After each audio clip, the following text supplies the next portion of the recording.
Innovation springs from the freedom to connect ideas in new ways. Our schools and universities generally allow us to connect ideas only in prescribed ways. Sometimes these lead to new insights, but more likely they lead to rote learning. Yeah, and this kind of ties into something that I posted. I posted an article by Tony Wagner about how to bring innovation to schools, and one key takeaway from that was his discussion of the 3 Ps. I don't know if you guys had a look at that, but it's basically play, passion, and purpose, and how these 3 Ps lead to greater innovation in schools.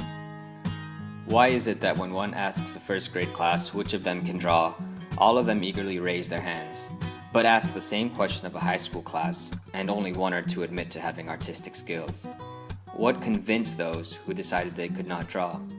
Why do we not encourage everyone to draw, even if they do so in their own ways? Great artists break the rules and new ground all the time. That is how they become great artists.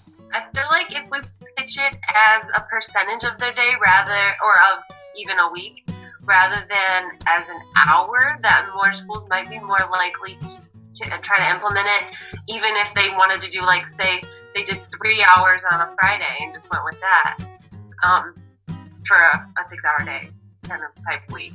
So I think maybe they might be more willing to do that because there's more freedom built in there, rather than telling them that they have to use an hour a certain day or an hour this many days of the week or something, because there's more freedom for them to move their own schedule. If we just say 10% of your week needs to be devoted to Genius Hour. Does that make sense? We need schools and universities to be places where innovation happens routinely. Instead, we share stories of how the great innovators left school to allow themselves the freedom to pursue their dreams.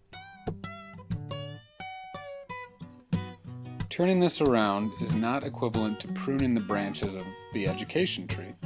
It is akin to grafting a new root system to it, and we have yet to develop the techniques for wholesale reinvention at that level.